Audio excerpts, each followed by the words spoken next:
O Amarildo Cruz é um deputado que vai para essa eleição não com promessas. O Amarildo já vai com um grande trabalho cumprido.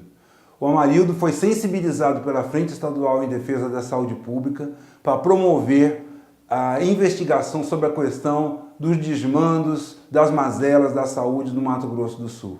O Amarildo convocou uma audiência pública que culminou com a convocação da maior CPI para investigar a saúde no nosso estado.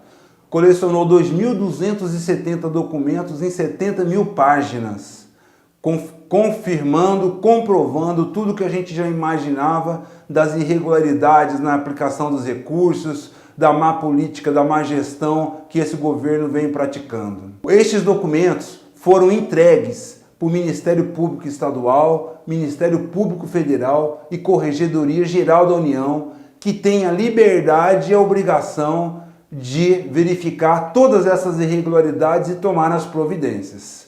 Logo, gente, eu acho que essa é uma atitude de deputado que tem compromisso popular, compromisso com o povo e com a saúde pública, e é por isso que eu vim aqui pedir o voto de vocês para o Amarildo Cruz. Amarildo Cruz 13013, Amarildo Cruz a 13013, 13013.